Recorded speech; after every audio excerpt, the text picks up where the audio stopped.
जय श्री राम सत्य, जय श्री राम सत्य, जय श्री राम।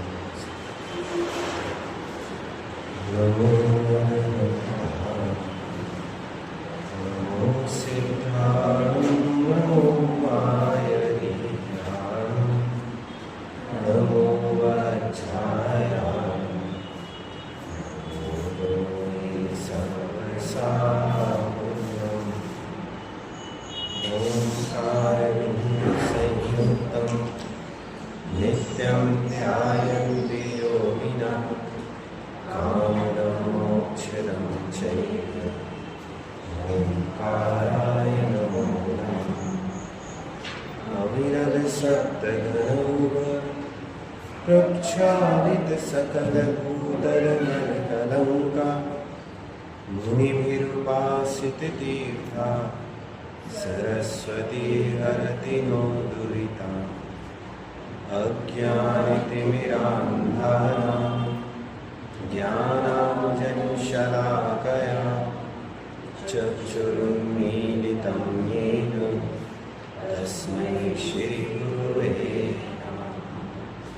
मङ्गलं भगवान् वीरो मङ्गलं गौतमो गणी मङ्गलं कुन्दकुन्दाभ्यो धर्मोऽस्तु मङ्गलं सर्वमङ्गलमाङ्गल्यं सर्वकल्याणकारिकं प्रधानं सर्वधर्माणां जयं जयतु शासनं जयं जयतु शासनं जयं जयतु शासनं।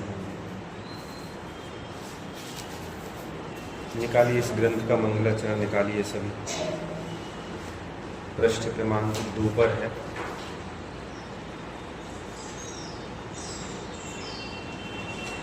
लक्ष्मी निवास निलयं विलीन विलयं निधाय हृदि वीरम् आत्मानुशासनमहं वक्षे मोक्षाय भव्यानाम्।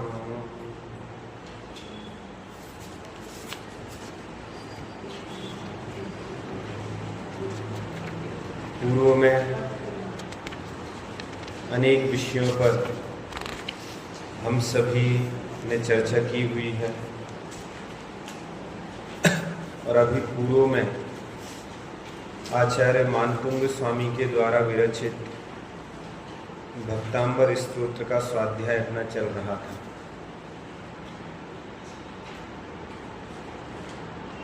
देखा जाए तो जिस समय भक्तांबर की चर्चा होनी थी उसके पहले भूमिका आत्मानुशासन की ही बनी थी कि आत्मानुशासन लगाना है, लेकिन उस समय व्यवस्था नहीं बनी। भक्तांबर शुरू हो गया और भक्तांबर जी के पश्चात अब आज से आत्मानुशासन प्रारंभ हो रहा है। अवसर भी बहुत अच्छा है शुरुआत का। इस अपेक्षा से अवसर अच्छा है कि यदि कहा जाए कि श्रुत पंचमी की पूर्व वेला पर ये शुरू हो रहा है, यदि 2-4 दिन बाद श्रुत पंचमी है, तो जिस दिन इस भारत भूमि को प्रथम जिनवाणी का समागम हुआ था, ऐसी अवसर की पूर्व वेला पर ये अपन आत्मानुशासन ग्रंथ प्रारंभ कर रहे हैं। बहुत सरल है, कोई कठिन नहीं है। आचार्य गुणभद्र स्वामी के द्वारा इस ग्रंथ की रचना हुई है, जिसकी टीका आचार्य कल्प पंडित प्रभा टोडरमल जी साहब के द्वारा है और जिसका संपादन सिद्धांताचार्य पंडित फूलचंद जी शास्त्री के द्वारा किया गया था। इस पूरे के पूरे ग्रंथ में 270 श्लोक हैं। मात्र 270 कहने में हो सकता है आपको बड़ी संख्या लगे, 270, लेकिन 270 बहुत कम है। और इस अर्थ में है कि ये सारे के सारे श्लोक मानो खुद अपने आप में एक अध्याय हो, क्योंकि इस पूरे ग्रंथ में किसी भी प्रकार से अध्यायों में विभाजन नहीं है। कोई ऐसा विभाजन नहीं है कि अधिकारों में बटा हुआ। हर श्लोक पृथक है और हर श्लोक अपने आप में परिपूर्ण है। इसीलिए मानो हर श्लोक अपना अपना अध्याय लिए हुए है। ये जो 270 श्लोकों की रचना इसमें हुई है, वास्तव में इन 270 श्लोकों का जो भाव है वह एकमात्र है कि वस्तु का स्वरूप जीव समझे और विषयासक्त जो जीव हैं वे विषयासक्त जीव, विषयानुरागी जीव उन विषयों को छोड़ें और उनसे पृथक होकर के धर्म मार्ग में लगे। ये पूरी की पूरी चर्चा मैं प्रस्तावना के माध्यम से कर रहा हूँ। ये पूरी जब प्रस्तावना पढ़ी हुई है तो उसमें से जो मूल विषय है वो आप सभी के सामने रख रहा हूँ। तो ये सारी की सारी चीजें एक जीव के लिए जितने दुख होते हैं उन सारे के सारे उत्पन्न दुखों को नष्ट करने के लिए और आत्महित की प्रेरणा देने के लिए इस ग्रंथ की रचना हुई है। इस ग्रंथ के रचनाकार जो गुणभद्र स्वामी हैं, उन गुणभद्र स्वामी के यदि समय की चर्चा की जाए तो गुणभद्र स्वामी 8वीं शताब्दी में हुए। 8वीं शताब्दी में, मतलब जो इतिहासकार मानते हैं उनके अनुसार आचार्य जिनसेन स्वामी हुए। जिनसेनाचार्य, जिन्होंने आदि पुराण, उत्तर पुराण इत्यादि की रचना की, उन जिनसेन आचार्य के समय में गुणभद्र स्वामी हुए। मतलब समकक्ष हैं, दोनों समकक्ष हैं। और जब दोनों समकक्ष हैं तो जिनसेन आचार्य का समय 8वीं शताब्दी माना जाता है, तो वही 8वीं शताब्दी इनकी भी है। जैसा कि उत्तर पुराण की प्रशस्ति जो लिखी हुई है उसमें भी ये है कि गुणभद्र स्वामी जिनसेन आचार्य के शिष्यों में गिने गए हैं। ये जो शास्त्र लिखा गया, इस शास्त्र के पीछे एक किंवदंती है। जैसी किंवदंती इसमें है ना, अपने क्या बोलते हैं, षटखंडागम में, कि आचार्य धैर्यसेन स्वामी ने 2 मुनियों को बुलाया, फिर उनकी परीक्षा हुई। ऐसी ही किंवदंती जिनसेन आचार्य के साथ भी है। जब जिनसेन स्वामी ने अपना समय नजदीक जाना और ये सारी की सारी रचना जो चल रही थी उनकी, आदि पुराण की, उत्तर पुराण की, ये सारी की सारी जब लिखे जा रहे थे महापुराण इत्यादि, तो उस समय उन्होंने अपनी आयु नजदीक जान करके अपने ही संघ के 2 मुनियों को बुलाया और दोनों मुनियों की परीक्षा ली। कोई बहुत विशेष परीक्षा नहीं ली, एक छोटा सा वाक्य दिया उनके लिए और उस छोटे से वाक्य की संस्कृत में व्युत्पत्ति करने के लिए कहा। और वो वाक्य था, सूखा वृक्ष सामने है। क्या लिखा था? सूखा वृक्ष सामने है। इस वाक्य की संस्कृत कीजिएगा। तो जो दोनों आचार्य थे, दोनों मुनि थे, उन दोनों मुनियों ने अपनी अपनी भाषा में उसका अनुवाद किया। एक ने लिखा शुष्को वृक्षस्तिष्ठतग्रे और दूसरे ने लिखा नीरस तरुरिह विलसती पुरतः। तो जो गुणभद्र स्वामी की संस्कृत, अर्थ दोनों का एक ही निकलने वाला है क्योंकि वाक्य एक था ना, लेकिन जिनसेन स्वामी, गुणभद्र स्वामी ने जो रूपांतरण किया, जो संस्कृत में ट्रांसलेशन किया, उस पर बड़े मोहित हो गए। मोहित इसीलिए हो गए क्योंकि जो उन्होंने शब्दों का चयन किया वो बड़ा गजब का किया। और फिर जब उन्होंने जान लिया कि भैया ये व्यक्ति हमारा काम कर सकता है, तो फिर बाद की पूरी उनकी जितनी भी शेष रचनाएं थी, जो रचनाएं शेष रह रही थी, वो पूरी गुणभद्र स्वामी ने की। और फिर उन रचनाओं को पूर्ण करने के पश्चात ये जो आत्मानुशासन ग्रंथ इत्यादि हैं, इनकी रचना भी फिर उन्होंने अपने स्वविवेक से की। बहुत सारी चीजें इसमें मिलती हैं प्रस्तावना के अंतर्गत कि भाई भाषा की उत्कृष्टता की दृष्टि से ही बात होती है। और जब 8वीं शताब्दी के आचार्य हुए हैं तो स्वाभाविक सी बात है इनके पूर्ववर्ती जितने भी आचार्य हुए, चाहे वो कुंदकुंदाचार्य हों, चाहे समंत्रभद्र स्वामी हो, चाहे यति वृषभाचार्य हो, चाहे शिवार्य आचार्य हो, पूज्यपाद स्वामी है, इन सभी का प्रभाव गुणभद्र स्वामी पर देखने के लिए मिलता है। ये न केवल संस्कृत के अपितु सिद्धांत के, न्याय के, व्याकरण के, आयुर्वेद इत्यादि में अनेक विषयों में पारंगत थे।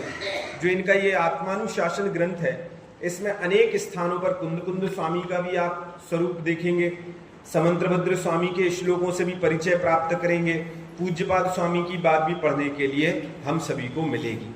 तो आइए शुरुआत करते हैं आत्मानुशासन के प्रारंभिक पृष्ठ से। पृष्ठ क्रमांक 1 निकालिएगा।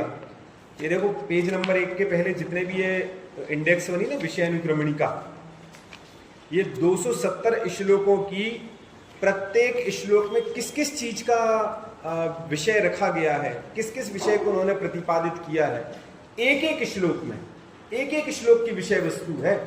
ऐसा नहीं है कि भैया जीवा जीवाधिकार है तो जीव जीव की चर्चा होगी, या जैसे रत्नकंड श्रावकाचार में लिखा समंत्रभद्र स्वामी ने कि सम्यक दर्शन अधिकार तो सम्यक दर्शन की चर्चा, फिर सम्यक ज्ञान अधिकार तो सम्यक ज्ञान की चर्चा, फिर सम्यक चारित्र अधिकार तो चारित्र की चर्चा। यहां ऐसा कोई विभाजन नहीं है। यहां सारे के सारे श्लोक इंडिविजुअल है, बिल्कुल स्वतंत्र है। और ये जो 270 श्लोक हैं, ये 270 श्लोक मानो ऐसे हों कि सारे के सारे मोती अलग अलग हैं और उन मोतियों की एक माला इन्होंने बना दी हो, माला बनाई गई। ऐसे ये पूरे के पूरे ग्रंथ हैं। प्रत्येक श्लोक अपने अपने नए नए विषय को लेकर के स्पष्ट प्रतिभासित होंगे।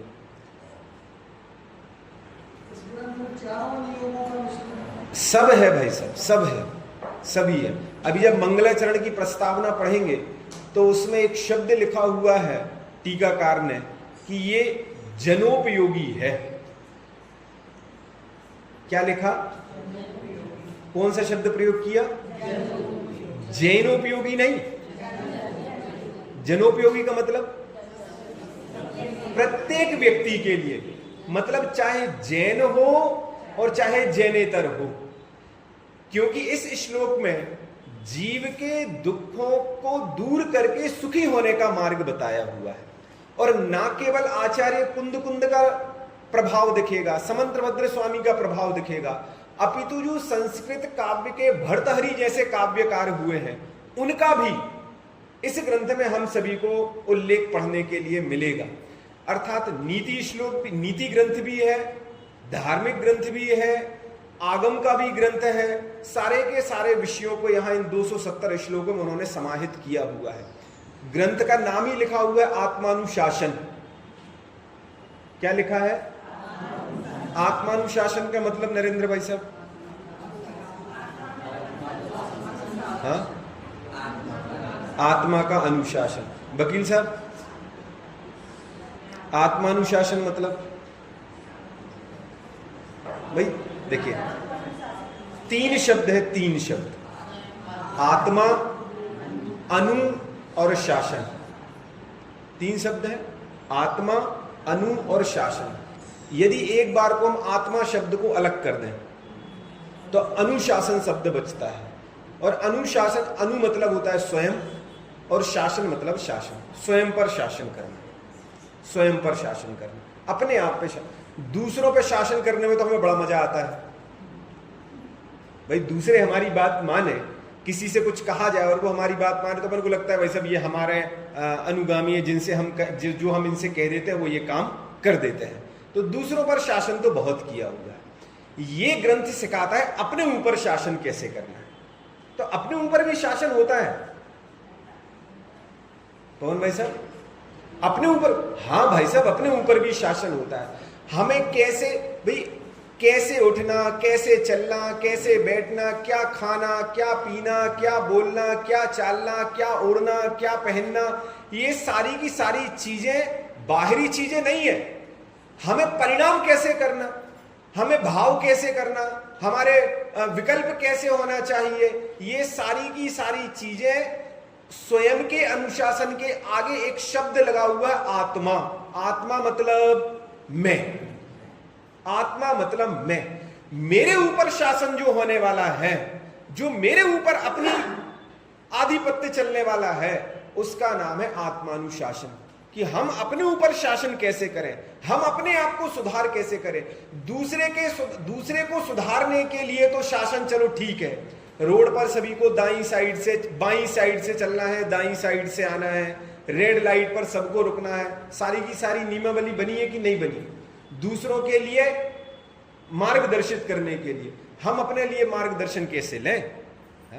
मानो ये आत्मानुशासन जो ग्रंथ है, ये आचार्य गुणभद्र स्वामी ने अपने लिए लिखा हो।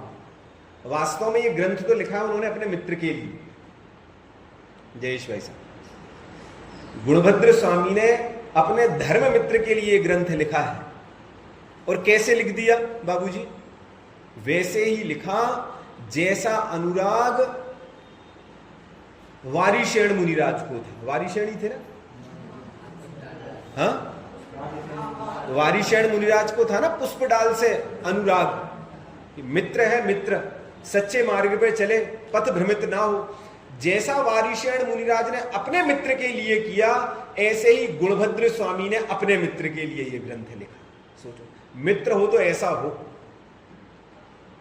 कैसा कि भाई साहब, हम तो स्वयं मोक्ष मार्ग के पथ के हैं ही, आप भी सही सही मार्ग पर चलो। और वो मित्र ही पता है कैसे थे? मुनिराज थे। सोचो, अपने मतलब जो मुनि थे, अपने संघ में मुनि थे, उन्हीं के संघ में जो मुनि थे, उन संघस्थ मुनि मित्र के लिए ग्रंथ लिखा गया। अब मैं ये बात कैसे कह रहा हूं? तो ये बात उन्हीं ने लिखी, हमने नहीं कह रहे। उन्हीं ने इस बात को लिखा कि ये ग्रंथ हम अपने मित्र के लिए लिख रहे हैं। देखो, ओम नमः सिद्धेभ्य, सभी सिद्धों को नमस्कार करते हुए आचार्यवर श्री गुणभद्र स्वामी प्रणीत। प्रणीत मतलब होता है लिखा गया। किसके द्वारा लिखा गया? गुणभद्र स्वामी के द्वारा लिखा गया। पहले किसी ने पढ़ा इस ग्रंथ को? सब पहली बार? आद्योपांत थोड़ा थोड़ा, चलिए कोई बात नहीं। अभी तक अपनी परंपरा रही है कि अपन शुरू से अंत तक, पहले शब्द से लेके शब्द सह अंत तक पढ़े हैं। तो इसको भी अपन कोशिश करेंगे कि एक एक शब्द के साथ अंत तक पूरा का पूरा करें। ग्रंथ का नाम है आत्मानुशासन। जीवन कैसे जिए, हम अपना जीवन कैसे जिए। वो श्री श्री रविशंकर जी होते ना, आर्ट ऑफ लिविंग सिखाते हैं कैसे जीना है। वास्तव में असली आर्ट ऑफ लिविंग यहाँ गुणभद्र स्वामी हमें सिखा रहे हैं कि हम अपने जीवन को कैसा बनाएं।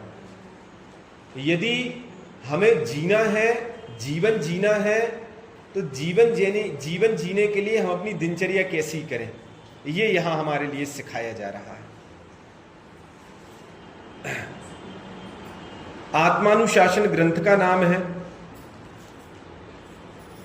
आचार्य कल्प पंडित टोडरमल जी द्वारा विरचित हिंदी वचनिका का आधुनिक हिंदी भाषा में रूपांतर एवं मूल ग्रंथ के हिंदी पद्यानुवाद सहित।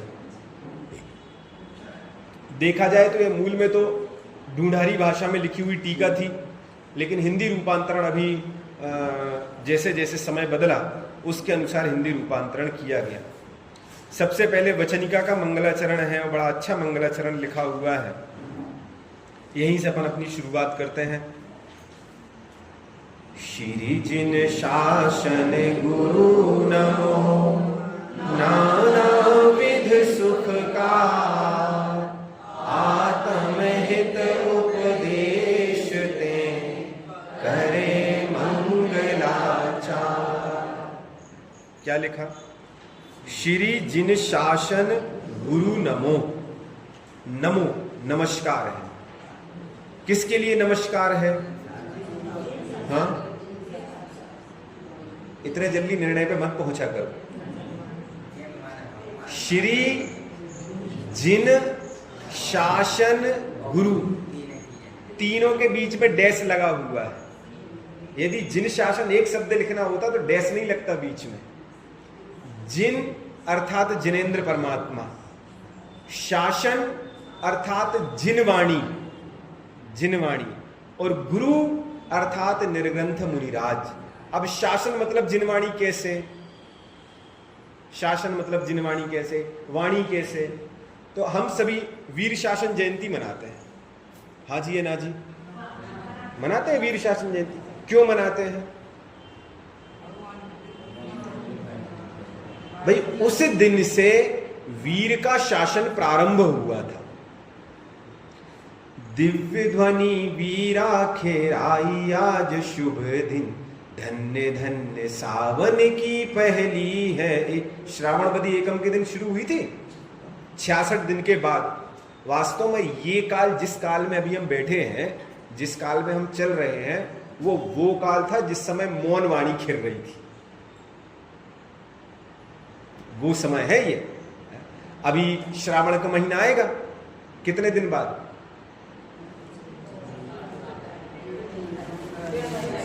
1.5 महीने है ना, तो 66 से तो कम ही है। 66 से तो कम है। 66 का मतलब कि भाई 66वां दिन तो वो था जिस दिन भगवान महावीर की दिव्य देशना शुरू हो गई थी। अभी समूह शरण लग रहा था, समूह शरण में लोग जा रहे थे, भगवान महावीर स्वामी विराजमान थे, लेकिन बस दिव्य देशना नहीं खिल रही थी, दिव्य ध्वनि प्रसारित नहीं हो रही थी। दिव्य ध्वनि कब से शुरू हुई? तो भैया श्रावणवदी एकम से शुरू हुई।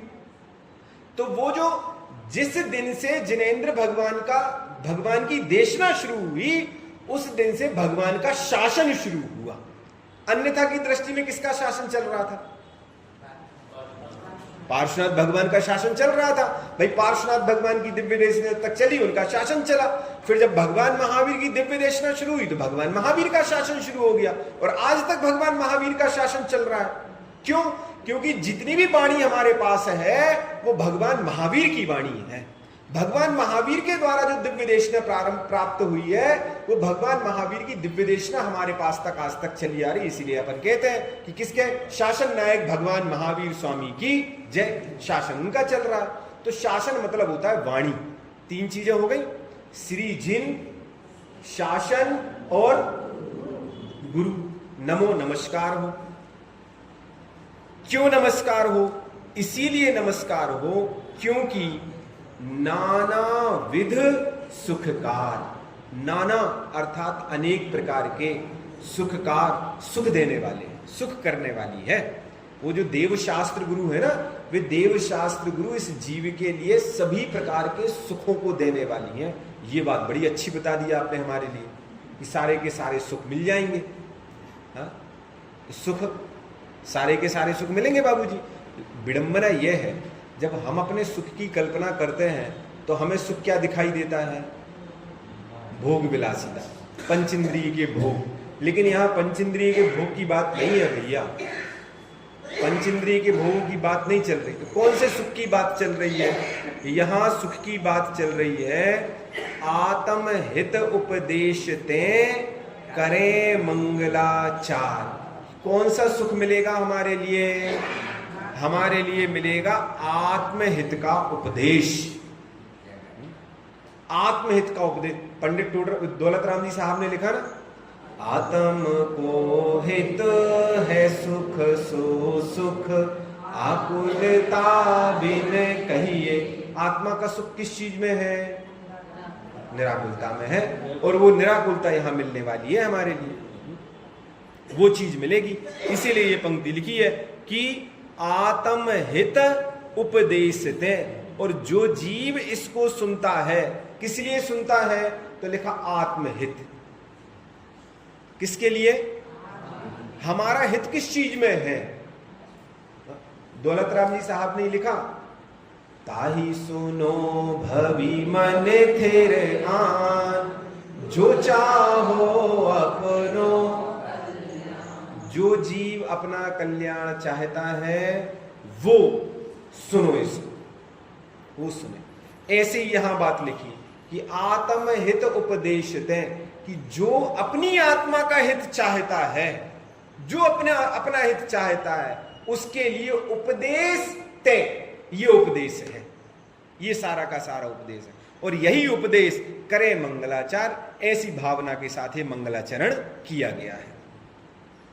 अर्थ लिखा है, जो अनेक प्रकार के सुख देने वाले आत्महित का उपदेश देकर जगत का मंगल करते हैं, उन देव शास्त्र गुरु को मैं नमस्कार करता हूं। बोलो, भगवान ने हमारे लिए क्या दिया?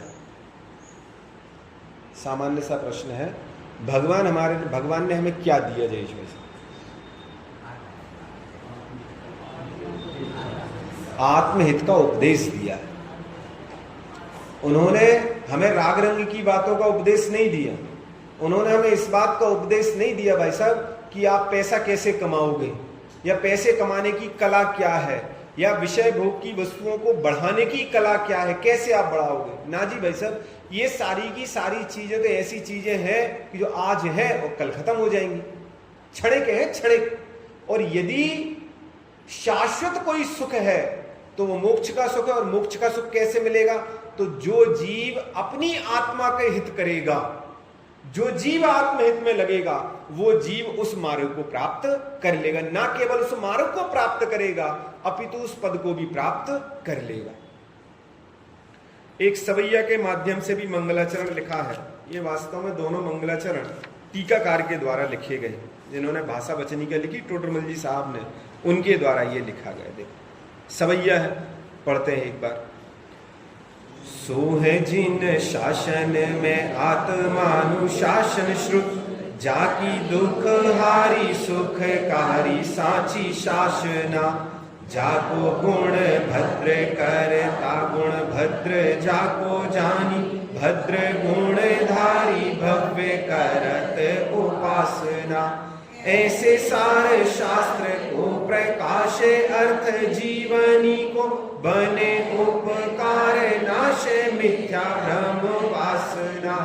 ताते देश भाषा करी अर्थ को प्रकाश करो, जाते मंद बुद्धि भूके होत अर्थ। इस सवैया छंद है, बड़े लहरा के गाया जाता है। और आज अपने पंडित बनारसी दास जी साहब ने जो नाटक समयसार लिखा, नाटक समयसार पूरा का पूरा सवैया छंद में लिखा, पूरा का पूरा। और जिस समय ये शास्त्र लिखा गया, आगरा में लिखा गया पवन भाई साहब। कौन सा? समयसार नाटक बनारसी दास जी का। उस समय ये प्रचलन में था कि जब इन्होंने ये लिखा ना, तो लोगों ने उसको इतना गाया कि बोलचाल की भाषा में वो चीज आने लगी। मतलब लोग दौड़ते दौड़ते गाते जा रहे हैं उनको, ऐसी स्थिति बन गई थी। इतना गजब का ग्रंथ है वो। ऐसे ही छंद में इस मंगलाचरण को लिखा। देखो क्या लिखा। सो है जिन शासन में आत्मानुशासन श्रुत। सो है अर्थात सुशोभित है। कहाँ सुशोभित है? जिन शासन में, जिनेंद्र भगवान का जो शासन है उसमें सुशोभित है। कौन सा, क्या सुशोभित है? तो लिखा आत्मानुशासन श्रुत। जो जिनवाणी है ना, जिनवाणी, कौन सी जिनवाणी? आत्मानुशासन नामक जो ग्रंथ है, ये ग्रंथ सुशोभित है। इसमें क्या है? तो लिखा जाकी दुख हारी सुखकारी साची सासना।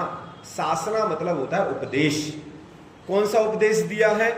तो जिसको भी दुख हारी, दुख को हरण करने वाला, और सुखकारी, सुख को देने वाला, साची शासना, सच्चा उपदेश है।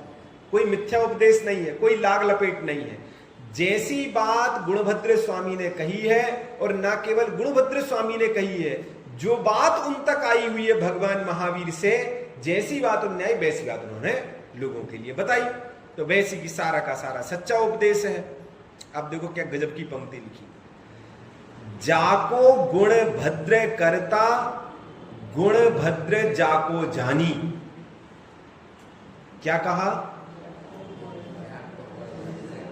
जाको गुण भद्र करता। इसके कर्ता कौन है? गुणभद्र स्वामी। गुण भद्र जाको जानी, उसको कैसा जानना बाबूजी? वेरी गुड, गुणों से भद्र जानना। जो गुणभद्र स्वामी है वो सामान्य नहीं है, गुणवान आचार्य है, गुणवान आचार्य। और उनके लिए दो शब्दों के साथ प्रयोग किया। पहले शब्द में तो कह दिया कि गुणभद्र आचार्य इसके कर्ता हैं, और जो गुणभद्र आचार्य वो कैसे हैं तो लिखा गुणों की खान है। गुणभद्र, गुणों से भद्र है, भद्र सज्जन पुरुष हैं, ऐसे व्यक्ति के द्वारा लिखा गया है। और कैसे है? भद्र गुणधारी भव्य करत उपासना। ये जो उपदेश भी दे रहे हैं, ये उपदेश कैसा दे रहे हैं कि जीवों के लिए भद्र करने का उपदेश दे रहे हैं। गुणधारी, गुणों को धारण करने का उपदेश दे रहे हैं, सामान्य उपदेश नहीं है। जो उपदेश दिया जा रहा है वो उपदेश भी बड़ा गजब का, उत्कृष्ट है। ऐसे सार शास्त्र को प्रकाशे अर्थ जीवनी को, ऐसे जो शास्त्र है इस शास्त्र के सार को प्रकाशे अर्थ जीवनी को, इसका जो अर्थ प्रकाशित कर रहे हैं वो किसके लिए कर रहे हैं तो लिखा जीवों के लिए प्रकाशित कर रहे हैं। बने उपकार नाशे मिथ्या भ्रम वासना। जितना उपकार बने, जितना उपकार बने उतना उपकार करते हुए सारे के सारे जीवों के मिथ्या भ्रम के नाश के लिए इस ग्रंथ को लिपिबद्ध किया जा रहा है, लेखन कार्य किया जा रहा है। अब इसमें भाषा की भी चर्चा की। ताते देश भाषा करी अर्थ को प्रकाश करो, जाते मंद बुद्धि हुके होत अर्थ भाषना। कि भैया ये जो मंद बुद्धि जीव है ना, मंद बुद्धि जीव, उन मंद बुद्धि जीवों को मूल बात कैसे समझ में आए? यदि मैं यहीं बैठ करके सारी की सारे श्लोक टीका संस्कृत में पढ़ना शुरू कर दूं तो क्या स्थिति होगी भैया? 2-4 दिन तो ऐसे बैठे रहेंगे, सुनते रहेंगे, फिर धीरे धीरे समझ में नहीं आ रहा है, चलो यही स्थिति होगी ना नरेंद्र भाई साहब।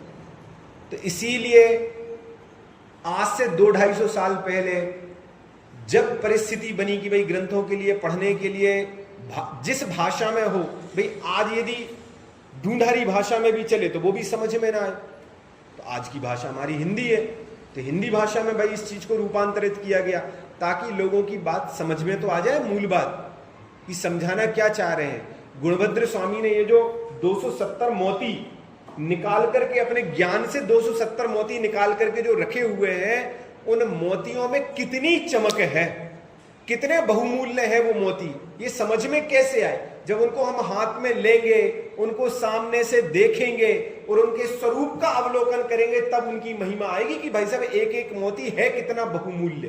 तो ऐसे ही उस बहुमूल्यता को समझने के लिए यहां जिस भाषा में आजकल भाई साहब हर चीज की मशीन है ना, मशीन, सोना तो समझ में आता नहीं है कि कितना सोना है, वो कितना उसमें बट्टा मिला हुआ है, तो आजकल सरल उपाय क्या है? मशीन में रख दीजिए, मशीन में रखो तो मशीन अपने आप बता देती है कि भाई सब कितना क्या है उसमें। यही तरीका है ना। ऐसे ही अब जो संस्कृत के श्लोक हैं, प्राकृत की गाथाएं हैं, अब उनको समझना हो तो क्या किया जाए? ये वर्तमान की भाषा वो मशीन है कि उसके लिए समझ में, आप उसमें रखो उसको और वो समझ में आ जाएगी, आप घबराओ मत, है ना। तो इस प्रकार से इस सवैया के माध्यम से उसका अर्थ भी देखो पीछे लिखा हुआ है, जिसकी सच्ची शासना अर्थात उपदेश दुख दूर करने वाली और सुख उत्पन्न कराने वाली है, जिसके कर्ता गुण भद्र है। भद्र अर्थात अच्छे गुणों के धारक भव्य जीव, जिन्हें गुणभद्र अर्थात अच्छे गुण वाले जानकर जिनकी उपासना करते हैं, ऐसा यह आत्मानुशासन शास्त्र जिन शासन में सुशोभित है।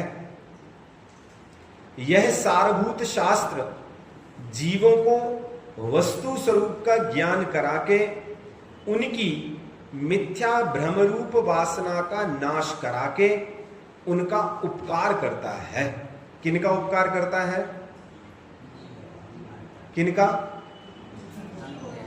वैसे ये मान्यता थोड़ी सी बदल लीजिएगा, जीव मतलब कौन?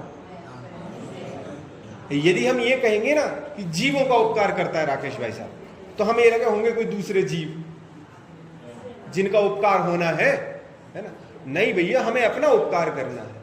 और ये जितने भी अपन स्वाध्याय करते हैं, जितना भी पढ़ते हैं, जितना भी समझते हैं, ये केवल अपने स्वयं के लिए है, एक एक व्यक्ति के लिए, एक एक व्यक्ति के लिए।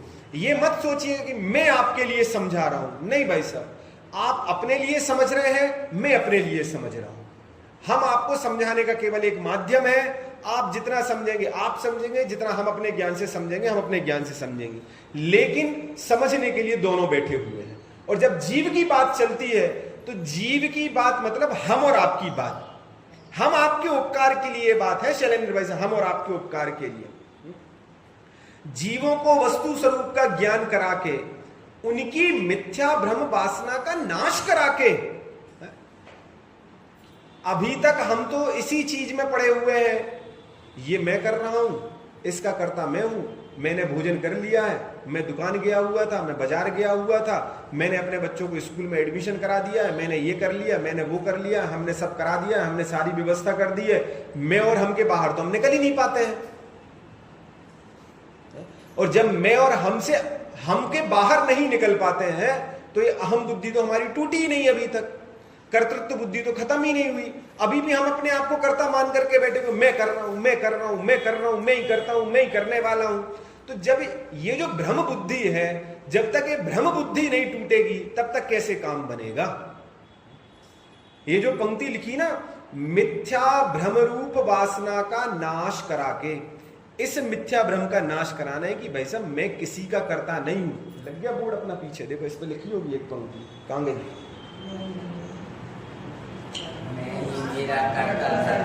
मैं ही मेरा करता धरता, मुझ में पर का कुछ काम नहीं। लिखा ना, किसका करता धरता?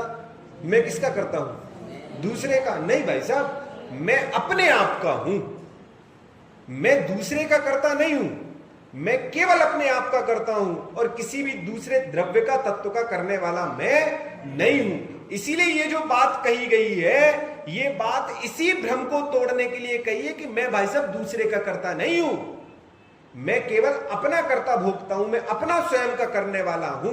अपना कल्याण करना है, जो चाहो अपनो कल्याण, कि यदि अपना कल्याण करना चाहते हो तो इस काम को करो। भ्रमरूप वासना का नाश करा के उनका उपकार करता है। इसीलिए मंद बुद्धि जीवों को भी इसका अर्थ भाषित हो, इस प्रयोजन से मैं देश भाषा द्वारा इसका अर्थ प्रकाशित करता हूं, कि जो सरल से सरल भाषा हो सकती है उस भाषा में अपनी बात को रखता हूं। अब सबसे पहला श्लोक है, अब यहां से मानो जो 270 श्लोक है ना, 270 में पहला श्लोक मंगलाचरण का। अभी जो अपन ने मंगलाचरण किया वो टीकाकार का मंगलाचरण था। अब गुणभद्र स्वामी को हम मस्तक पर विराजमान करते हुए उनके मंगलाचरण से अपन अपनी चर्चा प्रारंभ करते हैं। मंगलाचरण पूर्वक ग्रंथ रचना करने की प्रतिज्ञा। अब श्री आचार्य गुणभद्र विषयों में विमोहित अपने धर्म भाई लोकसेन नामक मुनिराज को समझाने के बहाने से सर्वजनोपयोगी सन्मार्ग का उपदेश देने की भावना से इस आत्मानुशासन ग्रंथ की रचना। आ गई सारी की सारी बात सामने। किसके लिए लिखी गई है? हाँ? आ गई? किसके लिए लिखा? लोकसेन नामक मुनिराज के लिए। और इनका संबंध क्या था? हाँ? धर्म भाई थे भाई साहब, धर्म भाई, साधर्मी का रिश्ता था। एक बार साधर्मी का रिश्ता होता ना, साधर्मी का, वो सबसे अलौकिक रिश्ता है। बात समझना। एक बार भाई साहब घर के सारे रिश्ते नाते झूठे हैं जयेश भाई साहब, बड़ी गंभीरता से बात कहता हूं, जितने भी रिश्ते नाते हैं वो सारे के सारे झूठे हैं, लेकिन साधर्मी का रिश्ता सच्चा रिश्ता है। क्यों सच्चा रिश्ता है राकेश भाई साहब? इसीलिए सच्चा है क्योंकि ये जो साथ है ना, ये साथ मोक्ष तक साथ छूटने वाला नहीं है। हम एक विचारधारा के लोग हैं, हम एक बात समझते हैं, एक बात पढ़ते हैं, उसको ना केवल पढ़ते हैं ना केवल समझते हैं, अपितु उसको अंगीकार करते हैं, उसके अनुसार हम अपने जीवन को संचालित करते हैं। घर के भाई से तो पटरी खाती ना है, वो कुछ कह रहे हैं अपन कुछ कह रहे हैं, उनको कुछ करना है अपन को कुछ करना है। लेकिन यहां जिन शासन की, जिनेंद्र भगवान की वाणी की छत्र छाया में, उनके वरद हस्त के नीचे हम सब एक सा काम करते हैं और जो वो आदेश हमारे लिए देते हैं उस आदेश का पालन करते हैं कि हमें करना क्या है। तो कहा मोक्ष मार्ग पे चलना है, तो मोक्ष मार्ग पे हम अकेले चलेंगे क्या? अरे चलेंगे तो हम अकेले, लेकिन भावना तो सबकी चलने की है। और जब सबकी चलने की भावना है तो भाई एक गया तो दूसरा भी, दूसरा गया तो तीसरा भी, ऐसी छटपटाहट छूटती है। अरे वो जीव मोक्ष चले गए, हम रह ही गए, हम भी जल्दी जल्दी जल्दी जल्दी जल्दी जल्दी जल्दी। मतलब ऐसा नहीं कि वैसे सामान मामन बांधो, अरे सामान बांधने की बात नहीं, इस चीज की बात है कि वो जब अपने स्वरूप गुप्त हो सकते हैं तो हम भी फटाफट स्वरूप गुप्त और हम भी मोक्ष जाएं जल्दी से। ऐसी छटपटाहट छूटती है भाई सब जीवों के लिए। किनके लिए? जो मोक्ष को प्राप्त करने वाले जीव हैं। ऐसे ही यहां जो गुणभद्र स्वामी ने अपने साधर्मी के लिए लिखा ना, शब्द लिखा, किसके लिए? धर्म भाई, धर्म भाई, संघस्थ जो भाई हैं उसके लिए ये सारा का सारा शास्त्र लिखा गया। समर्पित तो उनके लिए है, लेकिन वास्तव में वो तो निमित्त बने, निमित्त बने। लिखा किसके लिए? तो फिर दूसरा शब्द लिखिया, सर्वजनोपयोगी सन्मार्ग को उपदेश देने की भावना से। किस भावना से? सच्चे मार्ग का उपदेश हो, जो सही मार्ग है उस सही मार्ग की बात सब तक पहुंचे। और किस किस के लिए पहुंचे? प्रत्येक जीव के लिए। वैसे दुनिया में कौन सा जीव है जो दुखी रहना चाहता है कोई ऐसा? एक आध हो तो बताओ भैया। नहीं रहना चाहता कोई नहीं, पक्का। तो जब सब जीव सुखी होना चाहते हैं तो सब जीवों के सुखी होने का मार्ग सबका एक सा है। दुखी होने के मार्ग तो अलग अलग हो सकते हैं, दुखी होने के मार्ग अलग अलग हो सकते हैं सबके। भाई किसी को ईर्ष्या, किसी को क्रोध, किसी को कुछ नाना प्रकार की कषाएं, नाना प्रकार की भावनाएं। लेकिन सुखी होने का मार्ग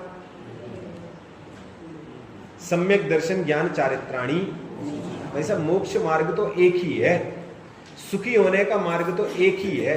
और जो जीव उस मार्ग पर शैलेंद्र भाई सब चलेगा, वो जीव पक्का मान के चलना कि सुखी हुए बिना नहीं रहेगा। तो जो ये बात कही जा रही है, ये सारी की सारी बात कैसी है? तो लिखा सर्वजनोपयोगी, प्रत्येक व्यक्ति के लिए है, प्रत्येक व्यक्ति के लिए। जो जिन शासन को मानने वाला है उसके लिए भी, जो मानने वाला नहीं है उसके लिए भी। भाई सुखी कौन होना नहीं चाहता? हर व्यक्ति सुखी होना चाहता है। तो जो व्यक्ति सुखी होना चाहता है वो भी आ जाए भाई सब, क्या दिक्कत है? सब यहां तो माल परोसने वाला है, और ऐसा माल है कि बिना कुछ दिए बहुत कुछ मिलने वाला है, कुछ लगना है नहीं, और सारी की सारी बात मिलने वाली है। तो ऐसे सर्वजनोपयोगी सन्मार्ग का उपदेश देने की भावना से यह आत्मानुशासन। देखो एक शब्द और लिखा है इसमें बड़ा गजब का, विमोहित। विमोहित मतलब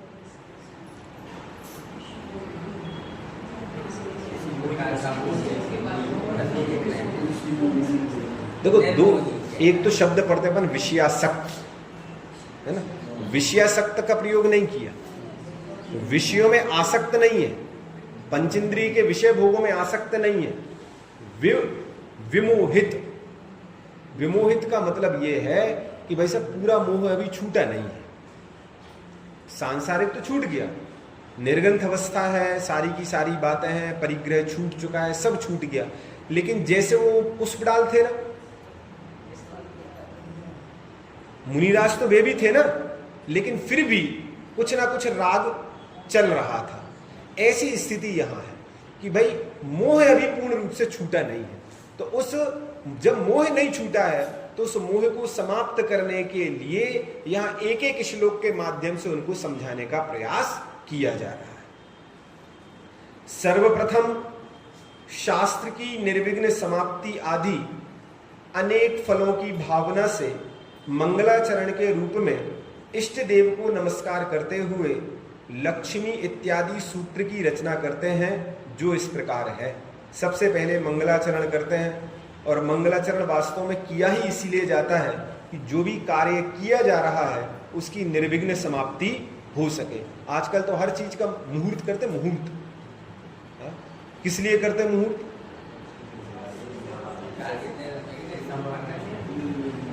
दुकान भी खुलेगी तो मुहूर्त होगा, रोकड़िया जी होता है ना मुहूर्त, वैसे अच्छा काम हो जाए, अच्छा काम, भगवान को याद किया, भक्तांबर वगैरह किया, विधान वगैरह किए, सब करते हैं ना, क्यों? ताकि निर्विघ्न सम काम हो, अच्छे से काम चलता रहे।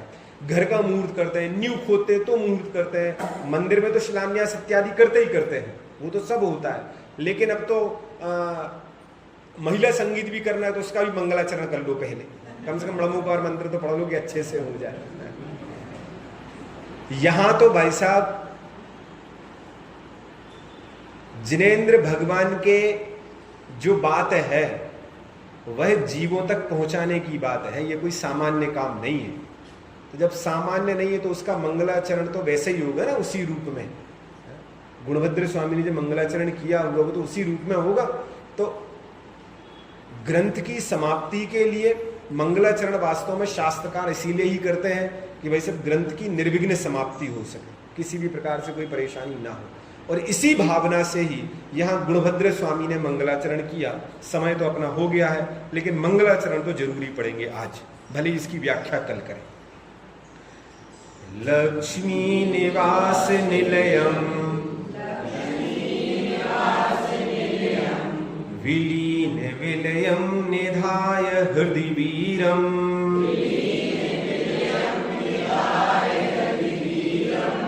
आत्मानुशासनमहं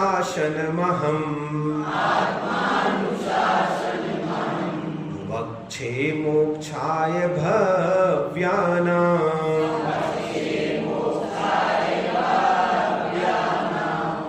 जो लक्ष्मी के निलय रूप उन अविनाशी प्रभु को उर्धार ग्रंथ रचूं आत्मानुशासन भव्य जनों को। ये जो गाथा लिखी ना, गाथा का पद्यानुवाद किया और एक एक शब्द को मिलाकर के पद्यानुवाद किया, और हर श्लोक में ये पद्यानुवाद मिलेगा। बड़ा अच्छा है। यदि श्लोक समझ में ना आए तो पद्यानुवाद से गाथा समझ में आ जाएगी। शेष चर्चा कल। मिथ्यातम नाश देखो, ज्ञान के प्रकाश देखो,